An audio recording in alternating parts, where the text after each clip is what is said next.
Hello, my friends, and welcome to my segment of Pouring from Coast to Coast. Now, this time around, Britt has challenged us to use negative space in our pour, and so I'm taking the easy route and I'm doing a Dutch pour because I snoozed to the last minute to take care of this. However, I tried doing this yesterday with the colors I'm about to use, and it was an abject failure. Terrible. So I scraped up everything from the surface and mixed all together to come up with this color for my base coat. It's kind of, well, it's got all these colors in it. I'll show you in a second.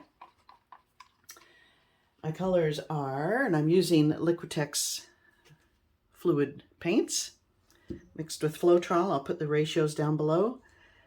This is a custom mix of a couple of blues. I wanted a turquoisey color. This is brilliant purple with white, silver, pink. I made this with the white and magenta. And then yesterday, in yesterday's fail, I had added this peachy color.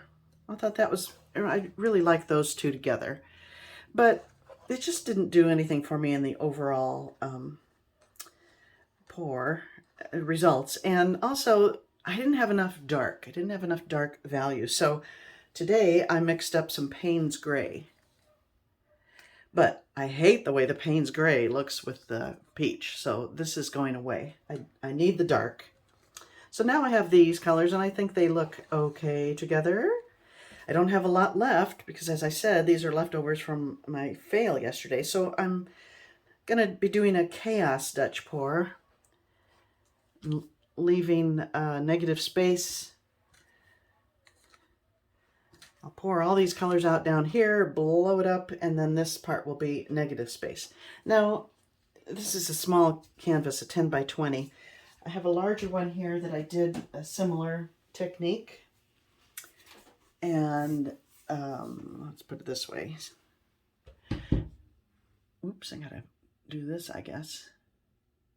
Anyway, I didn't have a lot of paint left. I did the chaos part here, blew it out, and then to tie in the negative space, I did these drizzles. So, but then I had too much negative space, so I added this lady in there, and I think it fills up the space nicely, and I'm pretty happy with that. So this is much smaller canvas. I may or may not do the drizzles, just depending on how it looks. So let's get to it.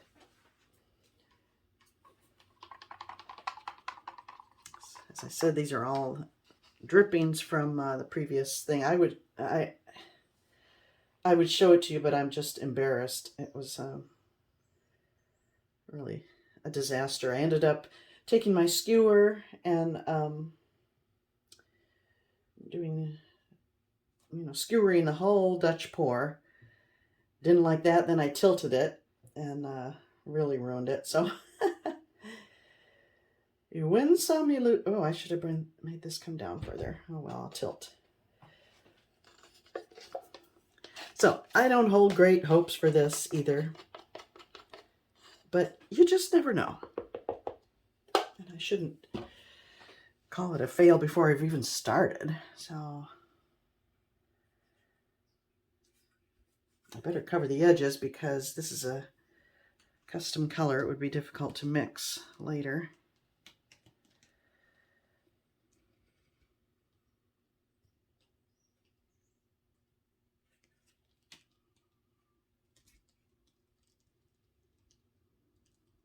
Okay, I don't have to get it down there where the colors will go.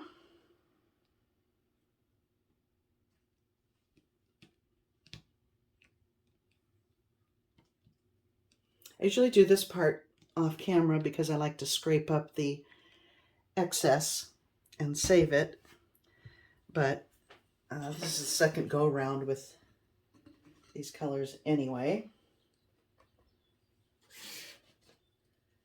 Oh, I need to zoom out again, I think, huh?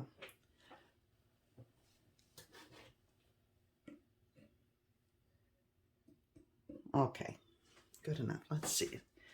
Zoom out.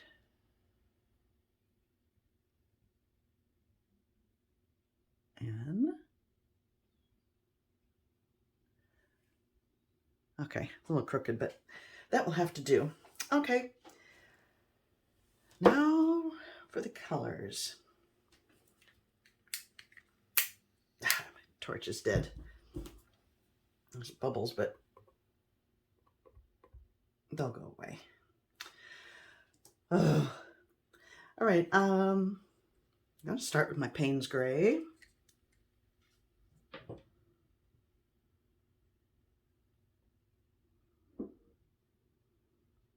I will reserve a little bit for Drizzle in case I go that route.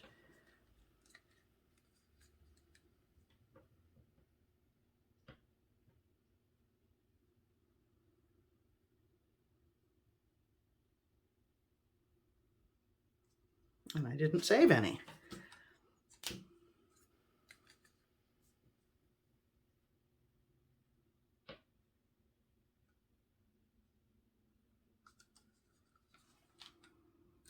Pink.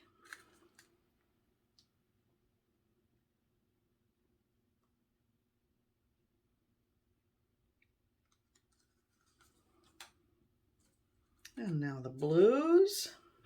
Or blue, because I only have one blue.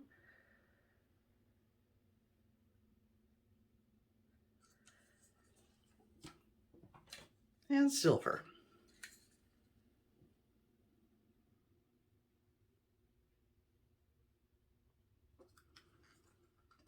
I'm going to add a little more Payne's Gray down here.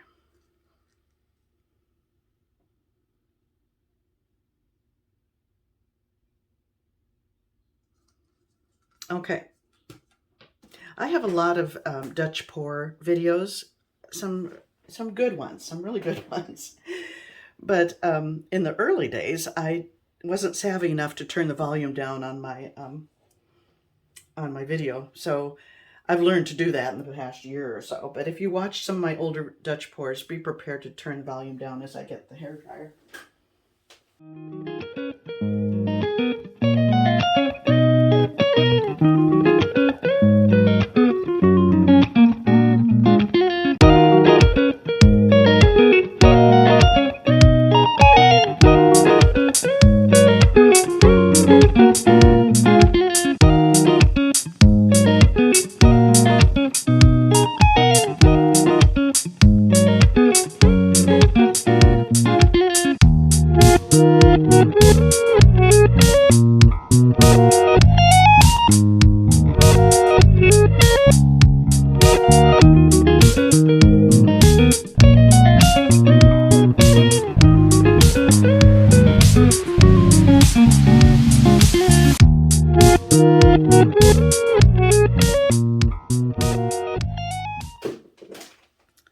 Okay, well, it definitely needs something added to, tie this part in with that. So let's do some drizzles. I saved enough of some of them anyway. Pretty much going to do the same thing because I love the C shape.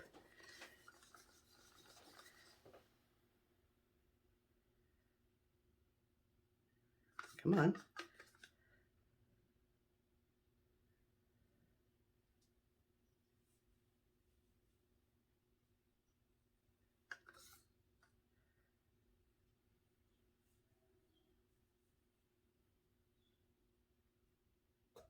Whoops. I dragged the stick into the paint. Cover that up with the silver. There we go.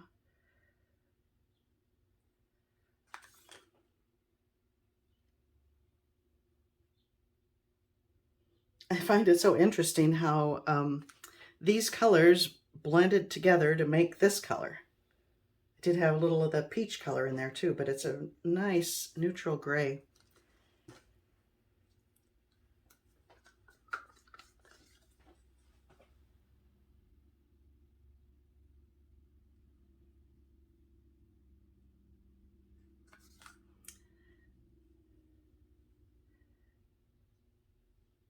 It looks real simple, but it takes a little practice to do this drizzle thing.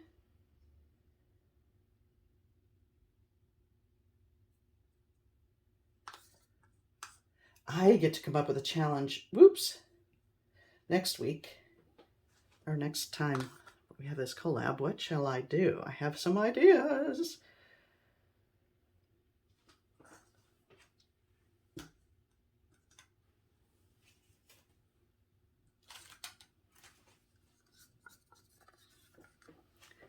Pink. Pink looks so pretty with gray, doesn't it? I like that.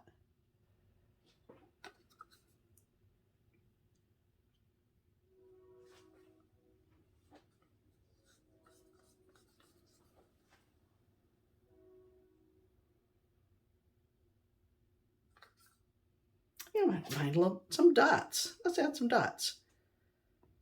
Oops, that was a big one.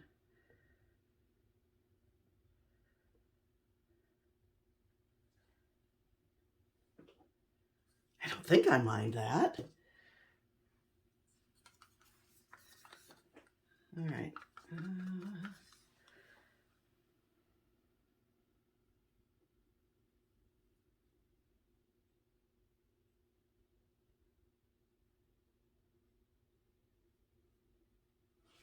All right. How am I doing on time? Oh, I'm okay. I'm gonna add some dots of Payne's gray down here. I think I need more dark. I mean, see how nicely that dark is in there, but I need more. Should I just do the safe route and go drizzles? Yeah.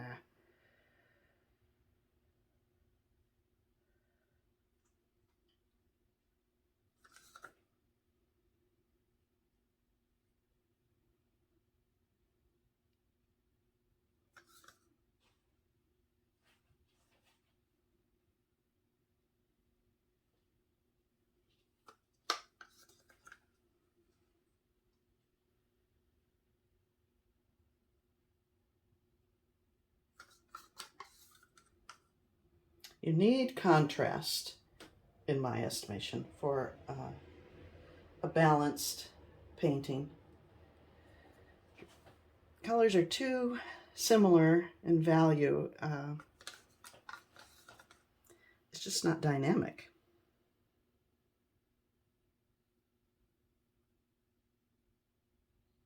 Okay, I think I'll call that done. Let me bring you in for a closer look.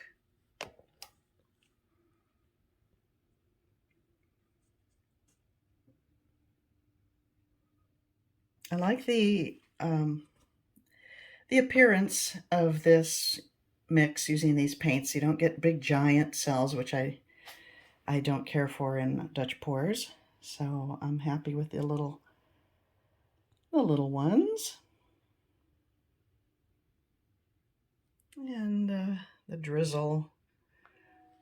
I was a little messy with it, but I think it adds some interest. Ties the top and the bottom together and still leaves plenty of negative space. So there we go, my friends. Thank you for joining us, Britt. Thanks for the challenge. And now let's head up the coast to see Maida. See you next time, my friends. Bye now.